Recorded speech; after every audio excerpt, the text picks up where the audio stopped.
Welcome, everyone, to another edition of the Freedom to Formulate podcast. I'm your current host, Michael Loomis, and I'm really excited about today. We have Becca Roses, who's the founder of MindBodyGenes. And I love what her kind of tagline is she's on a mission to unlock vitality and wellness and really focusing on epigenetics, which is awesome, and genes and how those all interact. And so she also has a certification program for those who want to master functional genomics and epigenetics. But yeah, we're excited to have you here, Becca. And welcome to the show. Thank you. I'm so happy to be here, Michael. Thanks for having me. Yeah, of course. So I think it'd be interesting just to go into your backstory. It's always interesting hearing how and why people got into the personalized space and more integrative root cause space. So everyone has a story. So I was reading a little bit. I saw you went to University of Houston and for hotel and restaurant management. If I I'm did. correct in reading that. Okay. Yes. Yeah, I did. My background is totally different than what I ended up doing. So my background is in hospitality, restaurant management. I emphasized during college and, food and nutrition. So I was always very aligned with it, very interested in the science behind food and what it does with our bodies and how it interacts. And then fast forward many years later, 2020 hit and the world shut down. And I was looking for not only answers for my own health journey, because that's how so many practitioners get started, right? Our own health journey after years of burnout, after years of working ourselves into the ground and really ignoring our needs first, right? And putting everyone else first, we realized oh, we need to pay attention to what's going on. So had a wake up call with a Hashimoto's diagnosis. And that led me to study, honestly, everything there was about not only autoimmune, but just how personalized and precision strategies could help me. And in turn, doing that, personality type I am, if you know anything about the Enneagram or Myers-Briggs, it's very much like, okay, I'm going to do this. And when I decide something, I really do it. So I went back to school. I went back to school in 2020. I studied functional genomics, took a certification program from a really great doctor who really just deep dived into genomics after his own career. And so that was really cool. Then kind of fast forward a little bit after my certification, I really decided to marry both of my passions, not only for helping people with their own genetics and epigenetics, but also because my background was in hospitality and training and learning and development. That is where I decided to create and take my business to a certification model, because I quickly realized that more practitioners needed to have access to this kind of technology and to be able to formulate solutions for their clients too. Yeah, that's awesome. So going back, what Enneagram and Myers-Briggs are you? I'm just curious on that. Yes, great question. I'm an Enneagram 3 with a wing 2. Okay. And then a Myers-Briggs, I am an ENFJ. Okay. So it's just classic, I don't know, overachiever, you could say. Yeah. I guess that you could bottle it down to that, but there's so much more nuance there. So that's, I'm sure, why we get along is I'm an Enneagram 3 and I go back and forth between ENTJ and ENFJ, depending on Perfect. the Yeah. day. So Yeah. that's awesome. It's always fun That diving is into that why stuff. we clicked for sure. Yeah. And so I guess kind of going back to, because I think even for those in the functional medicine space, burnout can be a thing, right? You can know all the right knowledge, you can be eating right, you can try to be doing all the right habits daily, but the burnout is a real thing. And so I guess, can you share a little bit more on what you really learned, what you might have been doing incorrectly, and then maybe Yeah. some minor changes that you made in your Yeah. life? Yeah, I mean, it's been kind of that ever evolving thing for me, even still to this day. When I first started in this space, I didn't recognize how much of it was not only physical burnout, but emotional burnout. Mm, So at first it was the physical burnout. It was like, okay, my body's talking, my thyroid is, basically going crazy right now. We got to get that under control. I'm, and things like that. But then fast forward to getting the physical part under control. What really changed the game for me, especially with the genetic piece, was the emotional and nervous system burnout. And once I learned more about my particular, nervous system stress genes, my COMT status, all of the above, I really realized that it wasn't just going to be about the physical stressors. It was going to be a lot about the emotional stressors, the nervous system stressors. And for somebody like myself and like you, it is hard to actually learn how to sit still with yourself. And it almost is more uncomfortable to do nothing.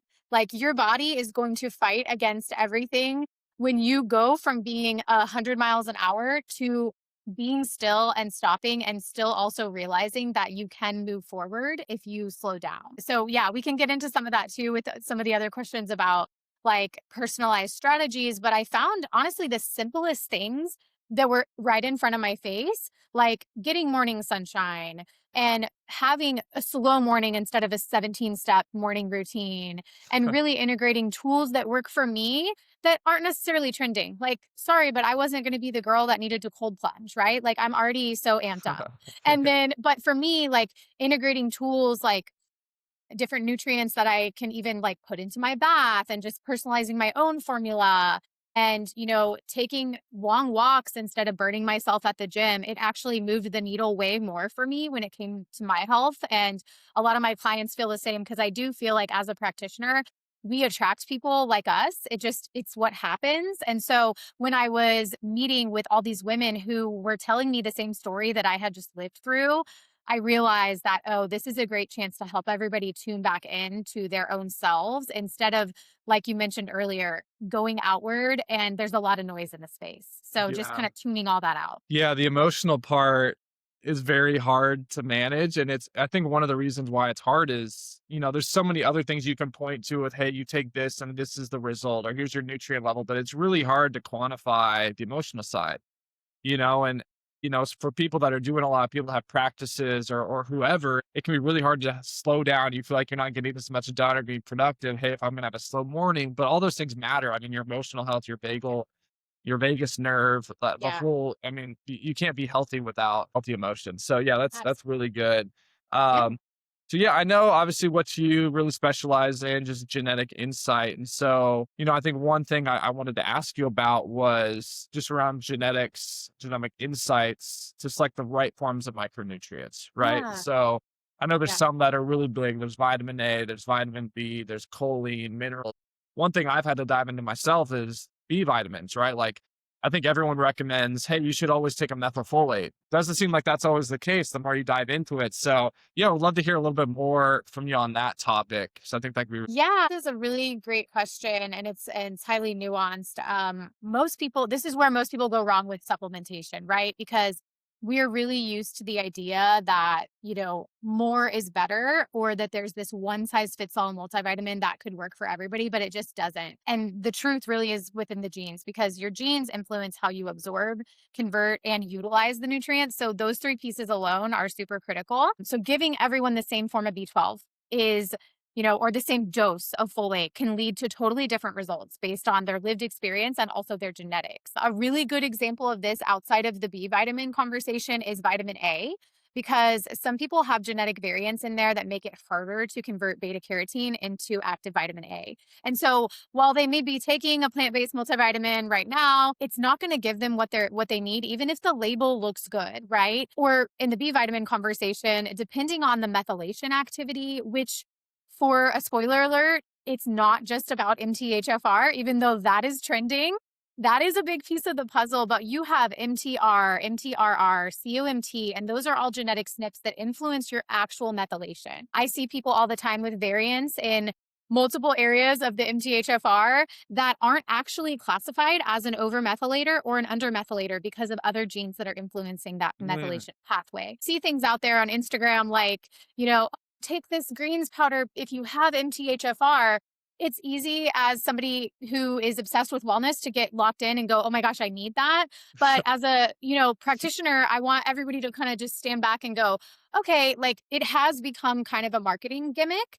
And that's what I love about personalized nutrients because it's not a marketing gimmick. It literally is the freedom to formulate, no pun intended, what you actually need for your clients. So certain forms of methyl B12 or methylfolate might be super supportive for a client, or they might overstimulate a client, depending on the full picture, their complete methylation status, their lived experience, what they are experiencing right now. And it's a lot better because if you can avoid causing anxiety or worsening symptoms for your client and their body, and figure out what they process properly, it's not about adding more. It's just about targeting better for mm-mm. everyone. It's not about adding more, it's about targeting better. That's a good point. Yeah, it's really hard to know because there's just a lot of voices in the space. And I'm one that I hear something, I hear benefit, I'm like, oh, I need to take that. I've Yeah, taken let's try stuff. it. And I've spent a lot of money and I'm like, wow, I did not utilize that well. I feel anxious. I feel spacey. But a lot of people are just trying to wade their way through it. I guess a couple follow-up questions for what you just said. I think you said something interesting about how methylation just doesn't come down to MTHFR.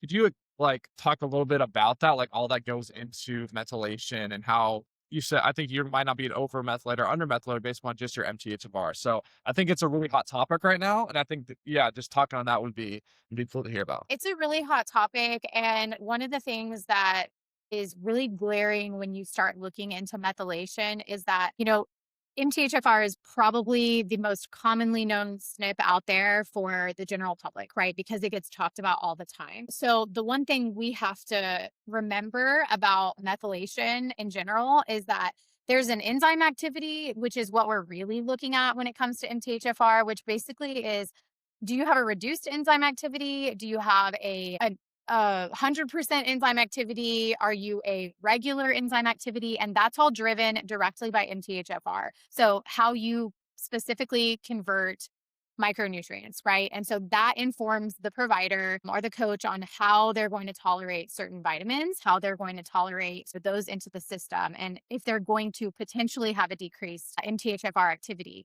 Where the nuance comes into the conversation is the other genes. So there are about 10 genetic SNPs that we look at. It's not just both MTHFR SNPs, but it's COMT, which is another relatively well-known one, MTR, MTRR, BHMT, CBS, and MTHFD1, which those are not very well known, but they are there. So a lot of them have to do with nutrients outside of methylfolate. They have to do with choline. We talked about that because choline is a big driver for how well you methylate. And so if somebody has a really increased choline deficiency and a lot of risk there from choline deficiency, that is going to drive down methylation. So it's more than just, are you an overmethylator? Are you an undermethylator?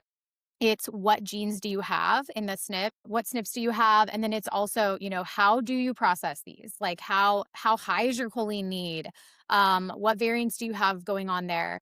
If you are a slow COMT status and you're somebody that doesn't clear dopamine and stress hormones quickly, well, that's going to impact your methylation pathways too. You start taking methylated B12 in high doses, methylfolate, that may sound good, but it can amp up someone's nervous system. It can possibly make them feel worse, just from somebody with high oxidative stress as well. It's really why the approach we have is not really zeroing in on one SNP, but how they work together and how they have the patterns there, right? Because somebody could have the potential to be an undermethylator, but then you look into their other detox pathways, their phase 2, their phase 3, and you're like, oh, you're somebody that gets bottlenecked there. So if you have a high oxidative stress load, you don't want to get that rush of energy and then crash out every time you take a certain vitamin, or you don't want to just from stress alone crash out every single time you get high stress in your life. So it's really talking about going upstream, right? It's not talking about just writing off a nutrient completely, or it's about baby stepping that in. Yeah, that's so good. Real quick, I'm curious about, I met with a doctor yesterday and COMT came up. And I think it's one that is well known, but still isn't talked about that much, where I think MTHFR is getting all the limelight right now. But COMT also is pretty important. So can you speak a little bit about the role of the COMT and then I guess things to avoid Yep. potentially, or what Yep. could be a problem with COMT issues? Yeah. There's really three statuses there. And so really you have your mediators that are kind of in the middle, and they have pretty neutral activity with their COMT. And so what that looks like is generally pretty standard methylation. They usually do really well with neurotransmitter breakdown. They're pretty balanced, right? The nuance there is they can kind of fluctuate back and forth depending on stress levels. But then you have the fast and the slow. So you have the increased activity and then you have the decreased activity in that pathway. And what that does is it can be excessive breakdown of micronutrients or slow breakdown, and also neurotransmitters. So you're not only looking at the nutrient piece, but you're also looking at how they break down neurotransmitters, which, if you think about it, is really important because a lot of those can be a little heightening for things like dopamine and just all of that. So you really got to look at it case by case and figure out exactly what that client or patient needs in order to really help them with that full methylation process. Yeah, because I think a lot of times people are going to focus on, hey, what's your MTHFR status? What's your COMT status? And then, hey, let's make decisions based upon that. And I've done that for myself too. But then you step back, and what you're saying is there's this whole pathway that they can interact so differently based on everything and the rest of your genes, right? You mentioned about detoxification pathways. So, yeah, the more I spend time in this space, I just think it's so important to know someone's genetic blueprint, right? Because without that, you can look at their metabolic activity, you can look at their micronutrient status, their gut levels. But when you start to make recommendations to treat those things, if you're looking at a micronutrient test, you can say, hey, you need this amount of ingredient in this dosing, but maybe your genetics don't allow you to absorb as much, or maybe that form of B12 isn't good for you to take. So I Yeah. just think it's so important. It can be such a big key for someone's health. So yeah, one thing I love that you've said is, personalization doesn't always have to mean complexity, and usually doesn't have to be complex. And I think right now there's a lot of people out there, especially in the longevity space, that are posting their supplement stacks. It's 100 ingredients. And I think one, they're probably doing a better job than most people really tracking their blood levels that might know their Yeah. genetics. So they're probably doing more monitoring than the average person. But I think, and I've fallen into this before, more is always better. If I can just add more Mhm. antioxidants, more B vitamins, more whatever, mitochondrial support, then that's great for me. And that's better. But Yeah. seems like that's not the case a lot of times. And so if you could speak to that a little bit. Yeah, this is near and dear to my heart too, because I also have a supplement graveyard that is just sitting there, like buying tons of things in the past. What I like to remind people is that your body isn't a checklist, it's a system. And so you just got to figure out how the system is working before you can get the right nutrients in. And so if you're able to understand how you metabolize minerals and nutrients and how you are set up, because sometimes you just have higher needs of things. So it's not about adding more pieces. It's sometimes adding more of the certain nutrients that you need and focusing on those. And choline is a fantastic example of that because there are a lot of people out there that just have really high genetic needs and they would never know unless they looked at their specific genetic makeup. And so even if you're getting a little bit of choline in your multivitamin, even if you're getting a really good quality stack and formula and you've got the things, but maybe you're just missing the one layer that your body actually needs, a ton of phosphatidylcholine, then you're missing the piece that is most important for you. And so it's not that multivitamins are bad or having a really big supplement stack is bad. It's just that most of them aren't built for you. And so when you can match the supplements to your genetics and epigenetic tendencies, that's when you can start to see better energy focus and better detox because you're giving your body what it actually needed. And so it kind of, it kind of evades that whole thing of having this big, huge supplement cabinet because you really don't need to add more. It's just about being precise. Have you found and seen people that are, because they're not giving exactly what their body needs, that they're supplementing to offset a side effect of something they're already taking? Yes. Yeah. Yeah. This is so common, especially in this day and age, because again, like you and I fell into this trap before where you see something and you're like, oh, it's a really compelling ad. I It's still a do. I still I do still, it. I mean, I know it. I'm preaching it. yeah, I still like, oh, yeah, the marketing's really good. I'm going to try it. And then you're like, what am I doing? yeah. But yeah, absolutely. To go back to your question, I mean, a lot of the times for women specifically, because that's mainly who I work with, it's a lot of the times like really just the energy piece, or they're just taking a lot of extra stuff. And then what I see that translate to, it's not necessarily because they're trying to offset symptoms, but what they're doing is they're kind of throwing spaghetti at the wall, right? And so we've been there. That's what I built my company on is like I threw spaghetti at the wall to see what would stick and nothing would stick. So I was like, no, this has got to be a different way. But what they're doing is they're throwing a bunch of stuff at the wall. And then what does that cause? It causes more stress, more fatigue, not just from an energy standpoint, but from a mental load. I mean, who can keep up with all the supplements? And then also, what ends up happening 9 times out of 10, I meet somebody, they've taken a lot of supplements, they've been in the game for a while. They come to us and then they're like, honestly, I don't remember what I'm taking this for. And that is the worst thing you can do because why waste your money? Why spend your money on something that in the long run, we're not actually going to remember why we're on it?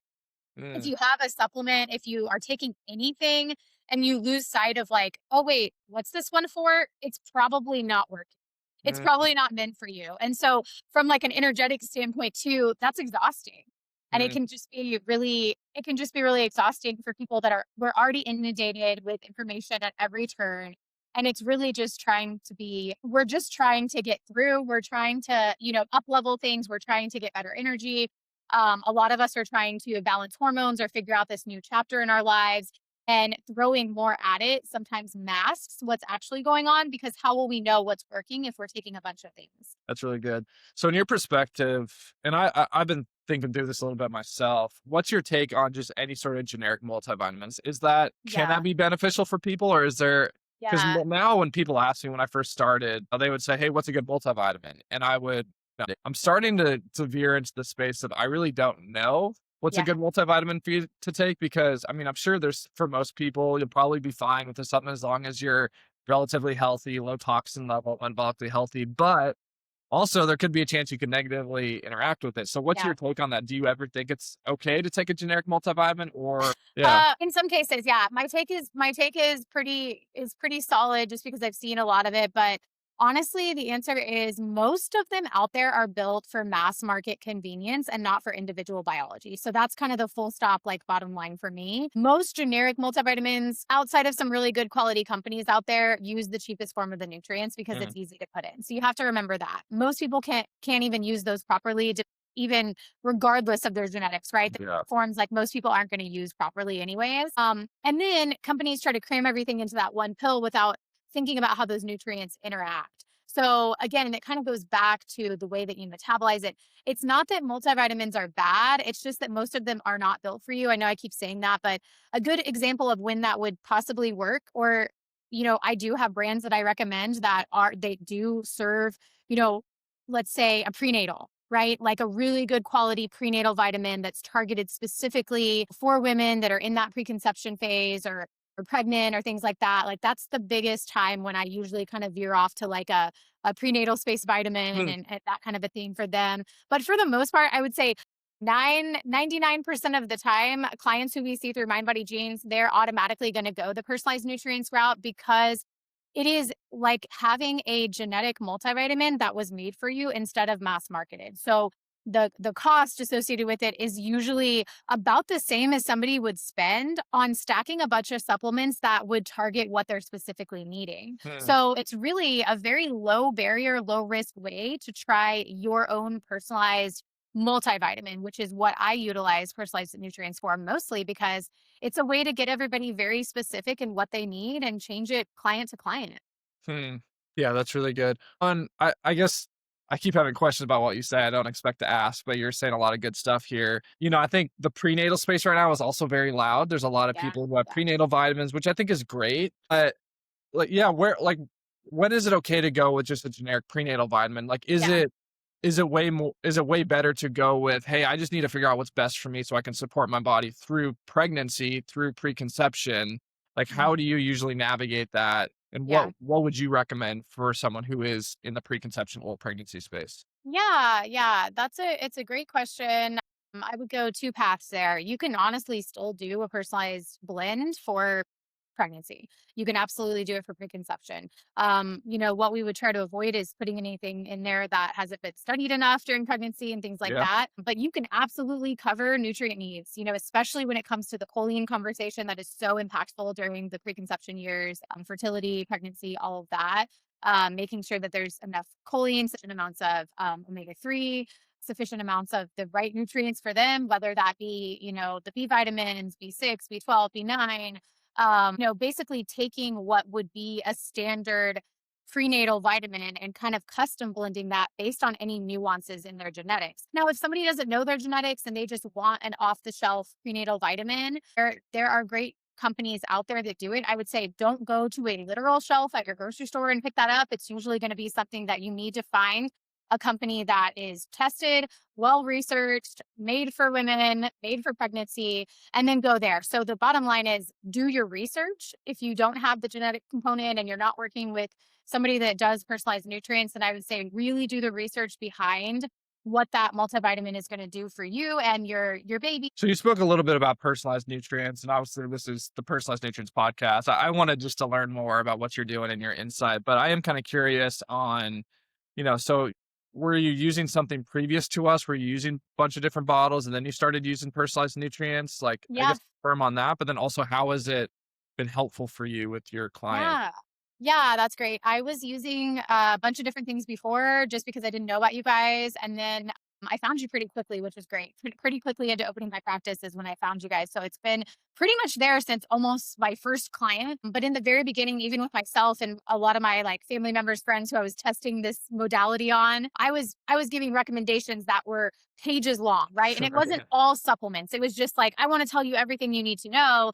And then it was like, oh, this company sells this magnesium and this company sells this and this company does like a formula for sleep and this company does a formula for energy, and it started to feel like, oh my god, am I part of the problem? Yeah, I am. So I really was lucky and happy to found you guys when I did, because I realized, okay, this is so much better. First of all, nobody likes to go to a million different sites and have to check out a million different times and buy a bunch of different vitamins and then reorder or get on a subscription or blah, blah, blah. So, really, once I found personalized nutrients, it really did change the game. It helped me see better results with my clients. I cannot tell you how many times I get an email saying, oh my gosh, I feel so much better. What are in these vitamins? Like it's just like, it's almost this like anecdotal thing. But another thing that I hear a lot, which I know is a little bit controversial, but I'll say it anyways, is that if you're paying for expensive pee, then you're wasting your money. So I hear a lot from my clients like, oh, my it's not neon yellow anymore. Like I'm actually absorbing, because that's one of the things that if you're seeing that every time, you're like, okay, am I really absorbing? Am I utilizing this properly? There's that's a whole separate conversation. But honestly, from so many people, the response has been wow. And what I do as a practitioner, and I know that practitioners listening will appreciate this, the reorder rate is so high compared to somebody that tries a random supplement and then cancels their subscription because they're like, do I need this? When Yeah. it comes to personalized nutrients, you're consistently seeing the support. And so the reorder rate for that is so high because it's one of those things, you don't have to think about it. You almost set it and forget it when it comes to your needs. We're not talking rocket science here. We're talking making sure that you have enough nutrients that your body needs consistently. Yeah, the urine part's funny. We always say the most expensive supplement's the one that doesn't work, and I think sometimes people think personalized nutrients is gonna be really expensive. A lot of time it's pretty cost effective compared to buying them all separately. But again, if you're taking something that's really cheap and you're saving money, but you're not getting any benefit, like you're actually wasting money because It there's no is. value added. Yeah. So yeah, that's we're glad that it's helped you out and you do such a good job of implementing personalized nutrients, utilize precision medicine, right? Based upon Yeah. the individual that you're working with. So I just kind of be curious to hear real quick, like, has there been a recent real world example of someone that came to you that was having issues and you noticed something pretty key in their genetic insight that really helped them out? Yeah, I mean, one of my most recent clients who was kind of in her more menopause years, right? She had been around the space for a very long time, so she's taken everything under the sun. You name it, she has it in her supplement cabinet. We started working together, did her genetics, did a bunch of stuff actually, like even got to look through blood labs and all of that. She had a pretty comprehensive case, and her main complaint was just like, I feel like I'm in menopause and I feel like I don't have energy. I'm having hot flashes. I feel agitated sometimes. I'm feeling like ragey, like the typical things that you would expect when it comes to that stage of life. And when we looked into her genetics, we realized, first of all, super high choline needs, really interesting, methylation pathway, as far as like it wasn't very complicated, but she was definitely an undermethylator for sure. So she wasn't taking the right forms of the bees and all of that. Getting into too much specifics, she was taking a lot of extra things that weren't necessarily doing anything. So again, a lot of wasted money, energy, time, and just brain space on those things, because it's easy to fall into the, oh, I'm in menopause now, so I need to take X, Y, and Z trap and insert anything here, perimenopause, autoimmune, like insert any category you fit into, and there's marketing out there. So instead, we peeled back the layers, kind of full stopped everything else, got her on a custom blend for her that really worked well, to the point where she was like, okay, what? Like, she was one of the ones who said, what's in this? And I'm just like, well, you know what's in it because we sent you the list and stuff. So we broke it down for her, and she now understands why less is more. She's still on a pretty comprehensive blend. I think Generally, I put anywhere from like 8 to 12 micronutrients in a multivitamin custom formula for my clients because that's usually where we land. And, there's still things that you can do outside of that, like nutritionally, speaking and stuff. So it's just really been that's one example of many. But then, you have people that don't enjoy taking capsules. And I love that you guys allow us to make powdered formulas. And I have a mother-daughter duo who they literally love taking the powder form of it because it's so much easier for them to remember. It tastes better. They don't have to take capsules. They're not very good at taking pills. And so it's just beautiful to have the customization possible to where you don't have to go, oh, let me go find somebody that makes a powder that tastes Yeah. good. And usually they don't. So Yeah. it's really great. Yeah. It's awesome. So yeah, I know we're near the end here. I just wanted to kind of veer back to, your certification that you Yeah. have, your testing that you do. I guess I just asked some questions on like your certification program that you do. There's a Yep. lot of genetic tests out there. There's a lot of companies, whether it's through practitioners, whether it's practitioner groups, or whether it's just direct to consumer. Like, I don't know if you could speak a little bit about like being careful about and just Yeah. being diligent about which ones you're actually using. And then Yeah. obviously I know you could go into this really in depth, but just like what is kind of unique about your platform and your Yeah. testing compared to others? Yeah, that's a great question. Especially now, there's more than ever, right? You turn around now, you'll probably listening to this, you'll get a bunch of ads for different DNA. Yeah.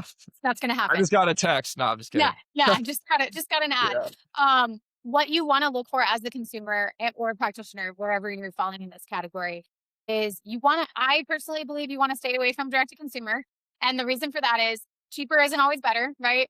Same like it comes to supplements, you're gonna be able to do it for like 200 bucks, and that sounds really great, right? Because clinical grade genetic testing is a lot more expensive, but the difference is you're getting if you get the cheek swab and you get the snips and you get the information and that's all you get, it's basically like wasting money because a lot of the times those direct to consumer reports, 9 times out of 10, they don't come with any human interpretation. They just come with the information. So you're not getting a real like clinical lens on that. You're not getting somebody with a trained eye on your data, which is the most important thing. So the difference in that or any other testing out there that you can really do is that our testing not only comes with the information that's very easy to read as well, but it also comes with that human lens. So every single time you cannot purchase it direct to consumer, you have to work with a provider, you have to work with a MindBodyGenes trained epigenetic coach.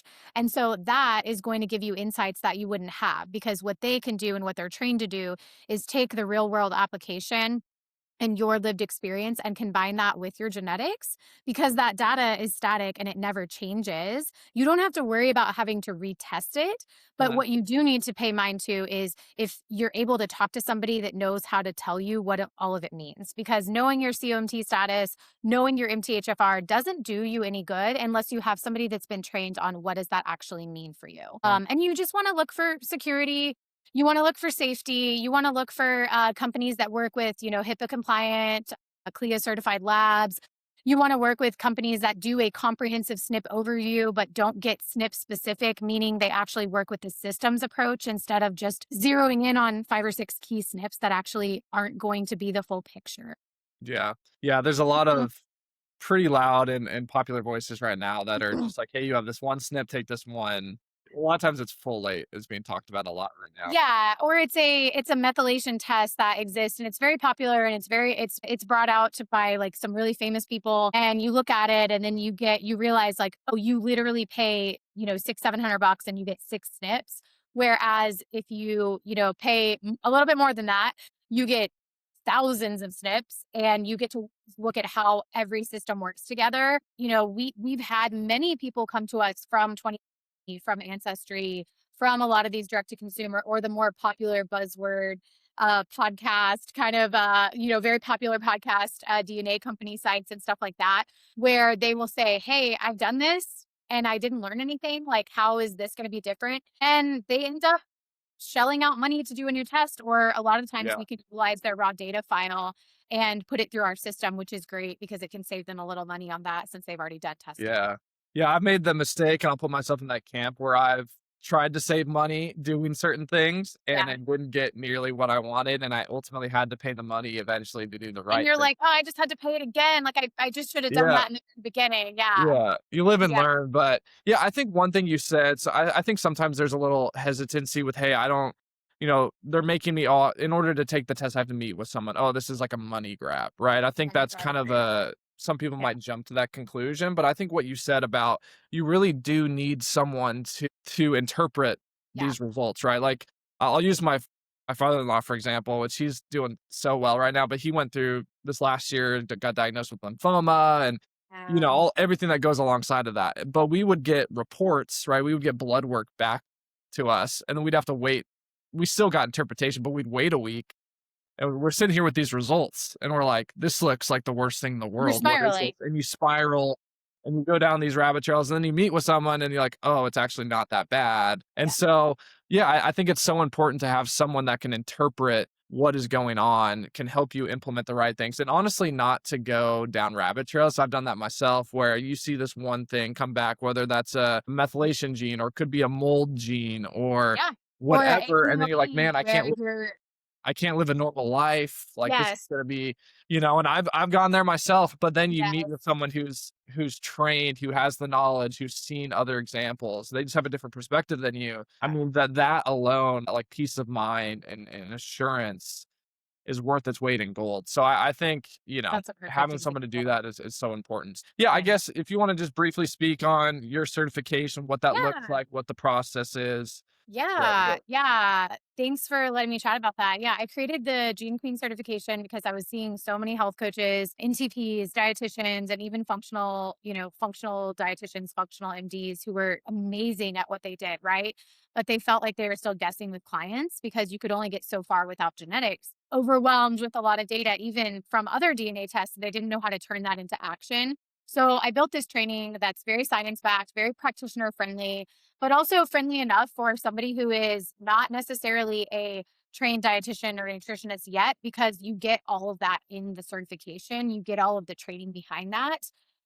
It is very applicable in real world. Cover everything from detox pathways to stress genetics to hormone genetics, nutrient insights, nutrition insights, and then the real magic that happens inside of that program is really teaching coaches build confidence around interpretation, because when you learn how to read somebody's genetic blueprint, you can actually stop throwing protocols at the wall, faster results for clients. So the program itself, it's around 12 weeks. It's all self-paced. It's all online. Most people in this day and age are very busy. They're running practices or they've got a big client list already. So they don't have time to spend an hour and a half every Wednesday on a call. It's really meant for the busy professional who has time to carve out when they need to carve it out, who can go through the program and get certified. But more than that, I didn't want them to have to start from scratch. So I created a bunch of guides and a bunch of resources and even social media templates, things that help you run your business. So you're not having to, okay, now I'm certified. What do I do?